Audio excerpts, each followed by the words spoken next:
Disclaimer, I am not a dermatologist by profession, but I am a certified esthetician. As a beauty therapist, I would love to share my personal experience. Hello everyone! Welcome back sa ating channel again. So guys, medyo matagal na rin tayong hindi nakapag-update sa ating guys sa mga skin kasi medyo na-busy tayo sa ating pag-BBL. So by this time, i-update ko na naman kayo about sa ating mga skincare tips at ating mga gagawin or sit-up bago tayo gagawa ng treatment na facial. Gagawin natin sa kanya is hyaluronic.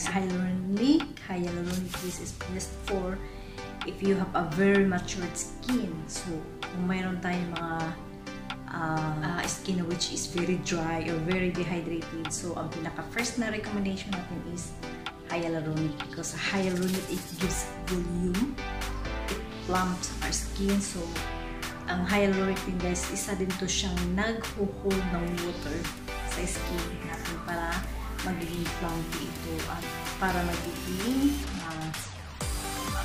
volume. So, para yung mga superficial na fine lines, kasi pag ang skin is very dry, yung mga fine lines is very visible. So, ang pinaka-recommended kahit sa anong product na gamitin nyo guys is kailangan hanapin talaga natin yung hyaluronic. So, magsisit up tayo guys prior to the arrival of sa ating mga client para handa na ang lahat. So, consultation is very important. Pero kung may yung client mo is regular na, so pwede ka nang hindi mag-consult sa kanya. Pero pinaka-ano pa din is yung mga bagong client na mga new clients. So, pinaka-important talaga is consultation kasi baka may mga allergies sila. And then after is para malaman mo rin din kung yung skin type. So, skin analysis is also very important bago tayo magsimula ng ating treatment. So, stay tuned and keep on watching. Hello everyone! So guys, magsisit up na naman po ulit tayo sa aking facial. So, ngayon is ang gusto ni client or ang concern ni client is dehydrated kasi yung skin niya. So again guys, consultation is laging dapat nandyan. This is very important. Pero kung regular client na siya, so kukunin mo na lang yung consultation form sa reception para kasi may history na siya eh. Nakikita mo na kasi ang history doon ng kanyang previous treatment. So, i-share ko lang sa inyo guys ang mga product actually na ginagamit namin dito. So, yung ginagamit natin na product dito is ito yung Skin Door. So, bali yung Skin Door product na yan guys is since 1950s pa yan in the market. So, ang product na yan is it's a Spanish brand. So, actually, namit na rin namin yung anak or isa sa family ng founder at ang may-ari ng Skin Door or ng brand na to. So, it was during pandemic. So, she's very beautiful. Maganda siya kasi usually mga Spanish is mga gaganda. So, ngayon guys, i-ano ko yung pinaka-sequence o yung pinaka-protocol sequence ng ano. So, ito yung balm to oil. So, ito siya guys. Bali, ito yung pag may mga makeup ka. So, ito yung pinaka-first na gagamitin namin. So, pag dry skin ka or dehydrated skin, kailangan itong foam and milk. So, pag milk kasi para talaga yan siya that is intended for dry skin. So, after mong mag-cleanser, so ito yung pinaka first phase. First phase, it means parang pag may mga makeup, so ito yung gagamitin. So, ito yun lang pinaka-cleanser naman.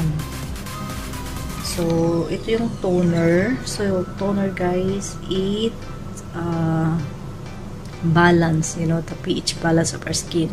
Kasi may mga product na lalo na pag cleanser, may mga harsh yan, medyo matapang. So ang toner from the word itself, tone, so ibig sabihin is siya yung babalance ng ating pH, skin pH. Tapos pag wala siyang mga pimples or pag wala siyang mga breakout, so ang gagamitin naman natin na exfoliator is itong enzymatic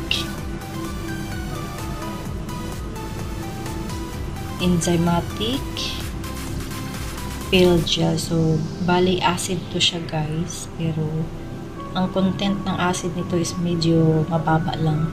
Pag enzymatic kasi ano yan siya, extract yan siya ng papaya, so acid siya from the fruit, but it's not very strong.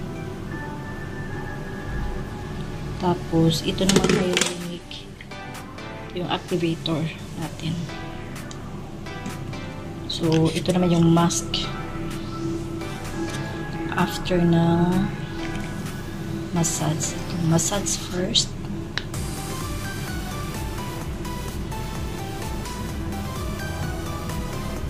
Yung ginagamit. So tapos ito yung 2% ng hyaluronic. So gagamitin natin ng syringe ito. Ito yung balik pa ano dito. So again, this is only 2%. Kasi dapat guys, ang pag mga product kayo, may pagbibili kayo ng mga product or cream or anything na merong hyaluronic, it should be 2% only. That is the required na pwede natin gamitin sa mga skincare natin routine. So 2% lang, kasi pag more than 2%, that is very sticky. So low molecular, ibig sabihin low molecular, may nakalagay na low molecular, it means ano siya, it can penetrate easily sa skin natin. Kasi ang hyaluronic itself is gel based, ibig sabihin very sticky. So pag low molecular, hydrolyzed na kasi siya, kaya kailangan is 2% lang. So 2% is like little bit watery, so it's not that very pure. So ito yung pinaka last final cream.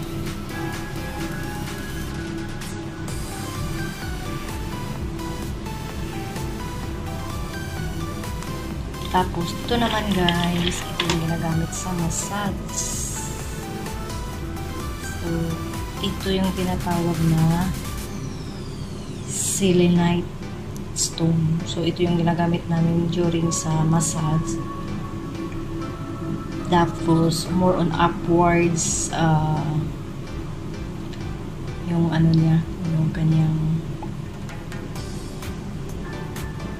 more on upwards, kailangan yung ano ng pag-massage.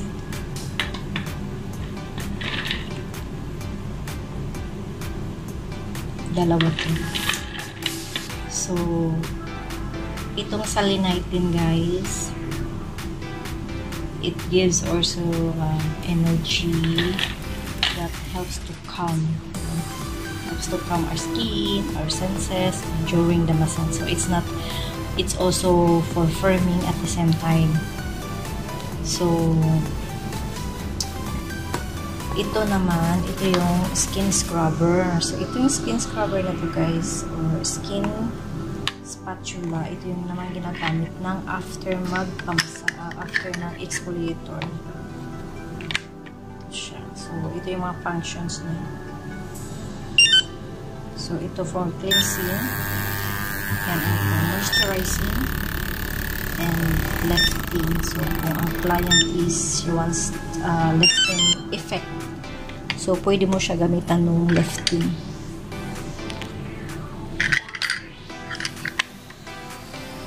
So pwede mo yung gamitin guys after mo mag-exfoliator. So after nyo ito yun siya. And then after is gamitan o mag-steam. Ito yung exfoliator, no? Tapos gamitan mo siya nito. Skin scrubber. So yung mahilig na gumamit ng mga Brilliant kasi nagtutuklap, di ba? So pwede natin siyang gamitan nito. Yung skin scrubber. So that's it guys. So I'm waiting lang. I'm just waiting for my clients. But actually is nakapag-sit up na ako. Yan ang sit up ng aking bed.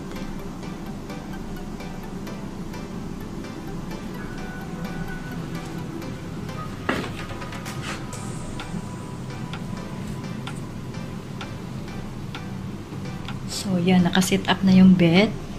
Kasi si client na lang ang hihintayin natin. Set up na rin ang steamer. So, prior to the arrival of the client, kailangan is prepared na siya lahat. So, thank you again guys. And see you on my next video. So, next time is mag-ano naman tayo ng skin histology. So, histology ng ating mga skin.